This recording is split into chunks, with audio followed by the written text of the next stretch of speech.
yo soy Roy Méndez, vengo de la Universidad de Santiago de Compostela, del CITIUS, y bueno, lo que voy a plantear yo se sale un poco de todo lo que estamos viendo y está más centrado en la interacción del presentador, digamos, al generar el contenido. La interacción del presentador. La interacción del presentador con un entorno virtual a la hora de generar en escenarios virtuales pues contenido, digamos, para broadcast en directo. ¿De acuerdo?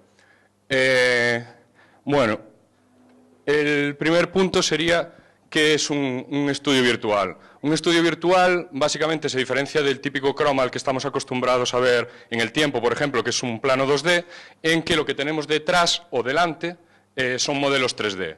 Por tanto, cuando yo muevo la cámara, puedo mover la cámara en directo, la perspectiva de lo que hay detrás del presentador va variando como si fuera un escenario real, digamos, dando mucha más sensación de inmersión. Y además de eso, pues también permite poner objetos virtuales delante del presentador, digamos, ¿de acuerdo? Para conseguir una mayor sensación de inmersión. La técnica que se usa es el chroma key exactamente igual. Por eso, bueno, digo aquí que esta investigación está un poco entre dos mundos, porque colaboramos con la Facultad de Ciencias de la Comunicación, yo soy del CITIUS, que es el Centro de Investigación en Tecnologías de la Información de la Universidad de Santiago, y este es el plató sobre el que trabajamos, que está en la Facultad de Ciencias de la Comunicación de Santiago de Compostela. Y trabajamos un poco entre la computación y la comunicación, digamos, y también entre los mundos real y virtual. Digamos que lo que hacemos es una composición entre ambos. Para que nosotros cuando movemos una cámara en directo la perspectiva cambie de forma coherente, digamos, con la visión de la cámara real y la cámara virtual, lo que necesitamos es tener una sensorización en esa cámara, saber cuál es su posición, cuál es su movimiento, para simularlo desde el punto de vista virtual. Estos son el tipo de sensores que había originalmente en el plató virtual, son unos sensores mecánicos que son poleas, engranajes, que cuando rota, por ejemplo, el trípode, digamos, lo que hacen es girar esos engranajes y por lo tanto detectan pues, los grados que gira la cámara, lo mismo con el zoom, digamos. Y después, bueno, esto sería el control del plató virtual, aquí podéis ver la imagen final arriba, con la silla que tenemos en escena, y abajo pues son dos PCs distintos que están haciendo render porque existen dos cámaras reales.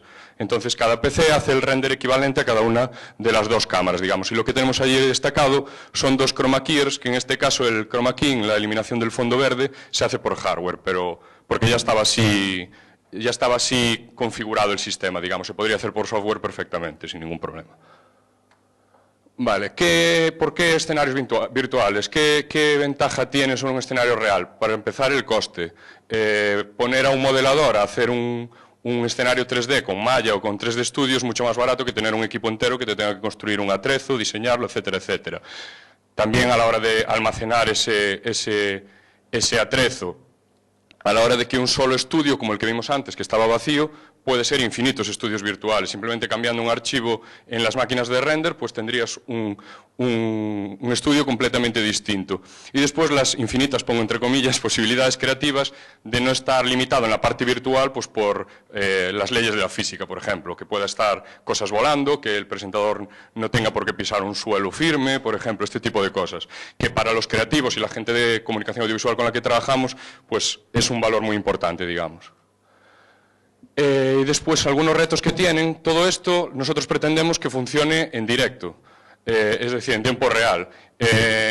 Con postproducción se pueden hacer cosas muy chulas, como en 300, todo esto que conocemos, pero en directo, pues las cosas que se ven son como esto que vemos aquí, ¿no? Sin sombras y se ve muy pastiche, digamos.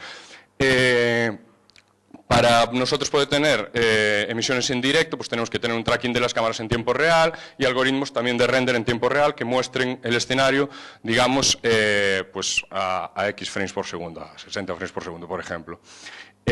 Acciones y animaciones que se disparan en directo, todo lo que ocurre ahí tiene que ser en directo, y también la interacción del presentador, porque el presentador puede ocurrir que choque contra un objeto virtual, por ejemplo. ¿Qué ocurre cuando pasa eso? Si un objeto virtual está delante, va a tapar al presentador. ¿Cómo sabemos si ese objeto está delante o detrás, por ejemplo? Son unos de los problemas que aparecen.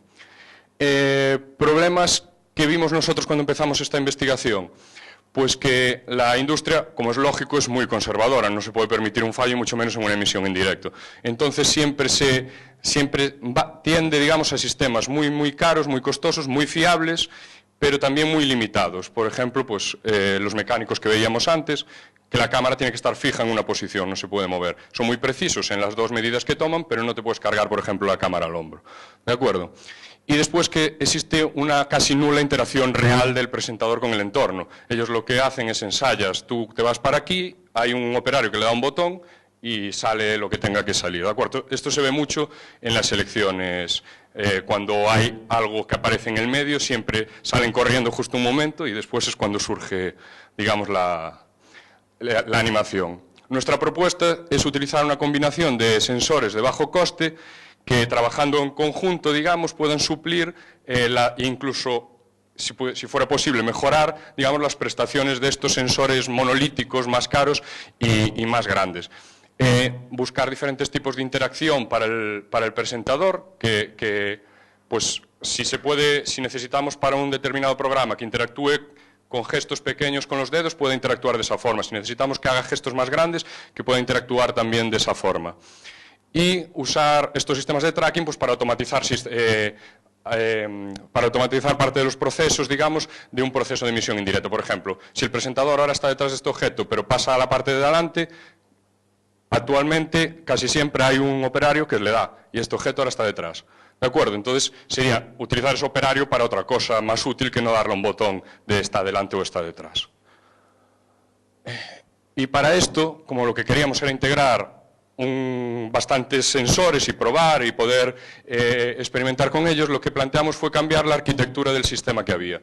Había esta arquitectura, cada PC de render tenía unos sensores asociados a una cámara, digamos, llegaba directamente la información, eso iba a los chroma keyers y de ahí al video mixer, que era donde seleccionábamos pues, cuál de las dos cámaras salía al aire, digamos. ¿Cuál es el problema de esto?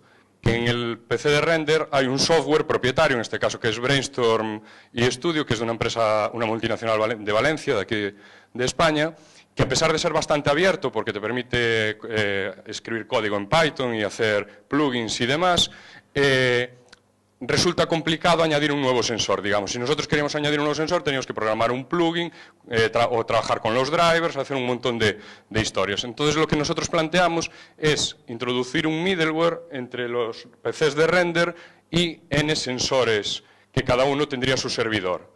La idea es que cada sensor tenga un servidor asociado que sirva con unas librerías que se llaman VRPN, que de facto son el estándar, porque son unas librerías libres para transmisión a través de la red de datos de sensores 3D y funciona prácticamente como un estándar. Casi todos los sensores 3D tienen alguna implementación de un servidor VRPN, por lo tanto esa parte ya no habría ni que implementarla, y el middleware implementaría una serie de clientes que recibirían los datos. Nos permitiría incluso procesar esos datos, pues suavizar la señal, si el sensor tiene mucho ruido, procesar, detectar un gesto, lanzar una acción directamente en el software de render, etc. Y toda esa información iría a un PC de render principal, digamos, que después a su vez distribuiría a los otros PCs la información. ¿De acuerdo? Bueno, esto lo paso más rápido. Básicamente la forma de trabajo que tuvimos es primero detectar un problema o una carencia del sistema que teníamos en la actualidad, buscar algún sensor que pudiera solucionarlo, introducir ese sensor y repetir probarlo y repetir esa misma secuencia pues, en iteraciones hasta que cubramos todas las necesidades que se nos planteaban en el sistema. La primera era la que os comentaba antes, de cargarse la cámara al hombro, por ejemplo, y poder moverse libremente por el sistema. Ahí analizamos un montón de posibles sensores, desde cámaras de infrarrojos a cámaras de color, electromagnéticos que ya prácticamente no se usan, o el tracking mecánico que era el que existía. Y finalmente nos decantamos por un sistema de cámaras de infrarrojo, que aquí las veis colgadas alrededor del plató, 8 cámaras. Bueno, el modelo es ese, V100R2 de OptiTrack. ¿Por qué elegimos este sistema? Hay dos configuraciones de cámaras, una con cámaras alrededor, y otra con marcadores, por ejemplo, en el techo y cámaras que se asocian a cada objeto que quiere seguir, detectan los marcadores y saben dónde están. Elegimos este modelo porque nuestro estudio no va a cambiar de tamaño, entonces con que lo tengamos cubierto, esto lo que nos permite es, para traquear un nuevo objeto, simplemente tenemos que añadir unos marcadores, unas bolitas que reflejen luz infrarroja y ya tendríamos traqueado eso. ¿Qué nos permite esto? Pues si le pegamos, aparte de mover la cámara, si le pegamos en la espalda una bolita al presentador, pues podemos saber dónde está situado en el escenario. Si lleva alguna especie de guante, o podríamos detectar incluso gestos. Siguiente problema y siguiente paso. Eso se ve. Entonces tenemos que usar sensores que no se vean. Paso lógico. Sensores Prime Sense, o el Kinect o el Asus, cualquiera de los dos. Nosotros utilizamos el Kinect. ¿Qué nos permite esto? Pues ya detectar gestos del presentador, que provoque, que lance eventos y controle él todo el sistema, que pueda pasar de la parte de atrás a la de delante de un objeto virtual de forma totalmente automática. Cuando ya teníamos esto instalado pues, y funcionando, se nos planteó la idea, por ejemplo, de un informativo, en el que el presentador, ahora ya no tanto, pero generalmente está sentado detrás de una mesa.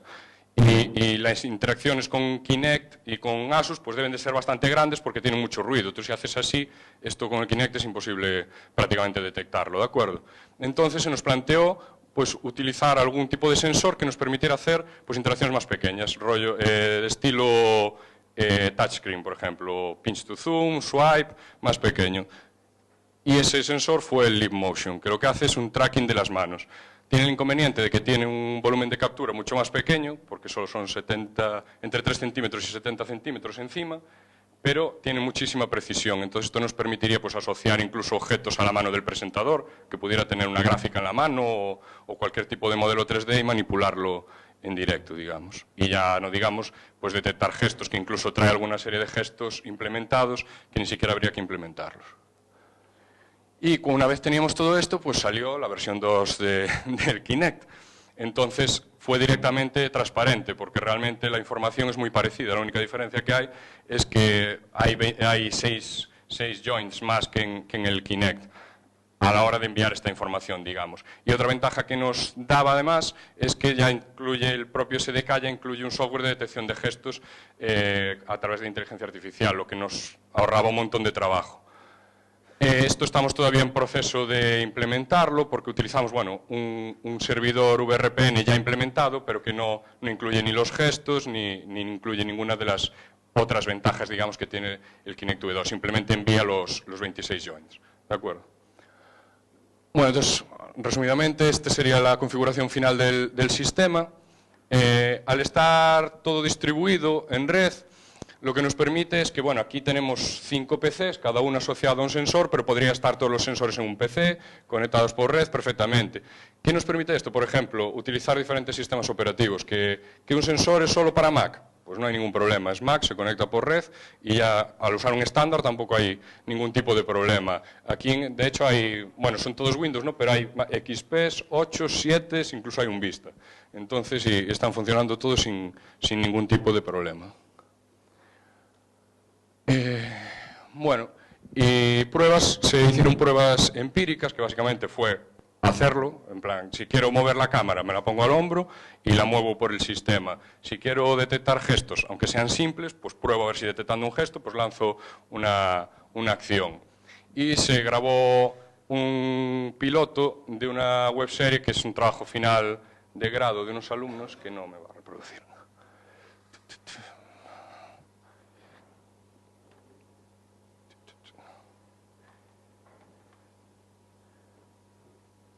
No pasa nada. Nada. Bueno, esto es, ahí no sé si lo viste, se movió la cámara según andaba la presentadora. Evidentemente el grafismo es muy simple porque es de unos chicos de final de carrera, no se puede pedir más. Aquí hace una serie de gestos la presentadora que hacen aparecer y desaparecer un logo. Y ahora pues le voy a dar para adelante para ir un poquito más rápidos.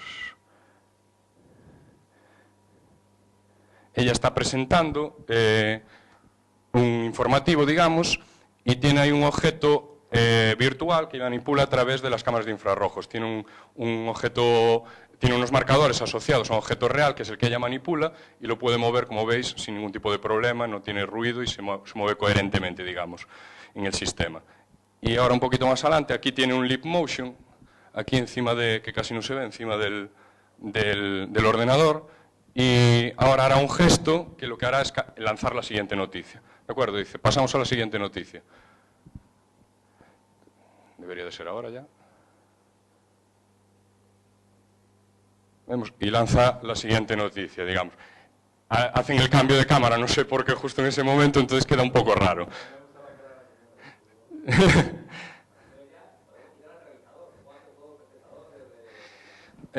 Todo no, pero está bien porque nosotros lo que queremos, aunque parezca mentira, con toda esta cacharrada, digamos, lo que queremos es simplificarle la vida al presentador.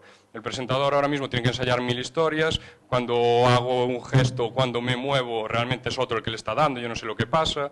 Por ejemplo, en las elecciones, creo que eran de Antena 3, las autonómicas que hubo, había un círculo en el suelo. Y entonces, cuando ellos iban a salir las gráficas, salían en ese círculo. El círculo estaba pintado para que ellos lo supieran. Salían corriendo directamente porque tenían miedo de que saliera. Si es él el que lo controla, pues puede salir y cuando sale, pues hace un gesto y simplemente sale. Y la interacción es mucho más natural. Otra de las cosas que planteamos con el Kinect 2 sobre todo y con la inteligencia artificial es analizar al propio presentador que va a presentar el programa, qué gestos naturales tiene él y que esos gestos sean los que detecta el sistema para lanzar ciertos eventos. Evidentemente no va a controlar todo el presentador, porque si no se volvería loco entre pues, el texto, el control y demás. Pero bueno, darle cierta libertad sí que está bien. Y este es un vídeo, que este ya tiene un tiempo, solo teníamos el Kinect 1, pero es para que os hagáis una idea. Ahí, por ejemplo, veis cómo detecta que pasa detrás delante. En este caso lo estoy atravesando para hacerlo más obvio. Paso de la parte de detrás a la de delante del objeto. ¿De acuerdo? Y ahí pues es un poco lo que veíamos ahora, manipulando un objeto que se mueve coherentemente, gestos muy simples de levantar un brazo que lanzan acciones muy simples como cambiar una textura, por ejemplo. Evidentemente este gesto no podría ser, pero uno más comedido pues podría tener el mismo efecto, digamos. Y aquí...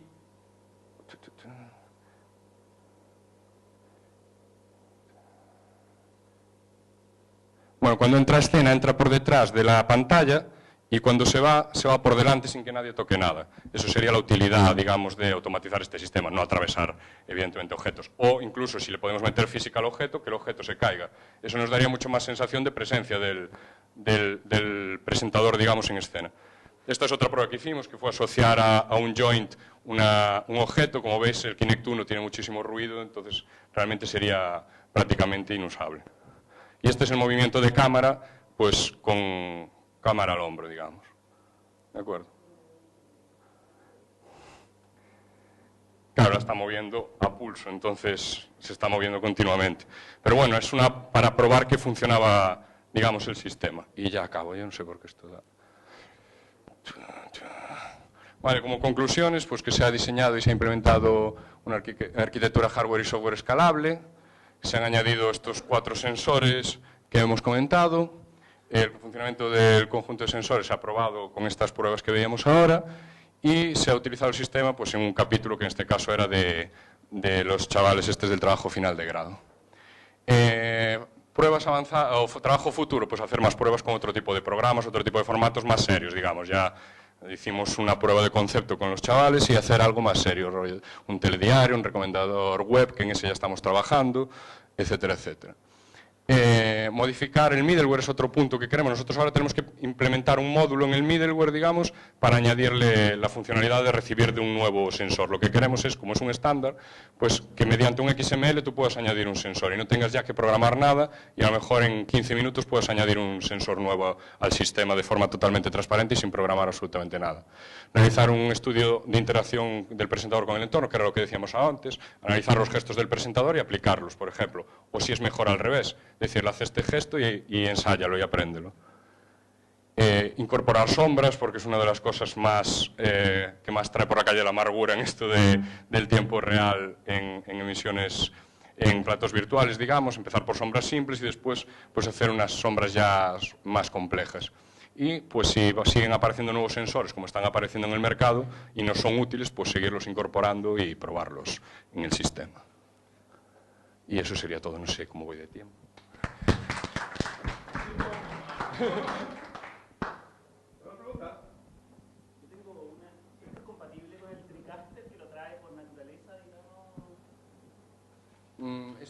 todo está...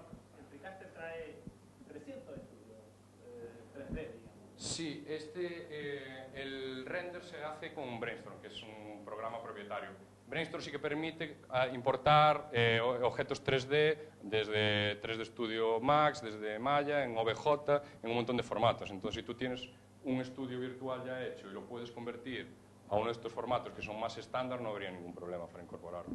Y lo otro, dentro de lo que observaste, nosotros en mi universidad tenemos TriCaster, digamos, funcionamos con estudios 3D. Tenemos serios problemas en el recorte, es decir, se generan unos brillos acá en los contornos. ¿Eso no genera ruido a la hora de la kinesis? No sé si es por el hardware específico que tenemos para ello, pero se da ajustado bastante bien, depende de la ropa también. Si la ropa brilla, por ejemplo, o si la persona tiene el pelo suelto, ahí sí que el pelo sí que se nota mucho. Por ejemplo, tu calva. Sí, ahí podría... Generaría... Sí. No, estoy hablando en serio. No, sí. Y ocurre, y con pantalones vaqueros también ocurre. De hecho, los pantalones que llevo en el vídeo que os puse, hay momentos en el que se ve que se manchan un poco. Eso se puede evitar con la iluminación. Nosotros hicimos también un estudio de iluminación cuando se montó el plató, para que la iluminación fuera uniforme y poder variarla, digamos, en intensidad según esto que nos interesaba. Lo bueno que tienen este hardware específico, digamos, es que puedes tocar 1000 parámetros dentro. Es específico para eso y es una empresa que se dedica a hacer eso. Entonces, sí que te permite llegar muy fino. Tienes que trabajar bastante la iluminación y también cómo configuras el hardware. Pero sí que ese problema existe, sobre todo dependiendo del tipo de ropa que lleves o lo que dices tú. Algo que brille como mi calva, pues sería maquillarla, a lo mejor en mate, Sí, no, si lo hace, y ya está. Claro. La peluca sería peor, probablemente.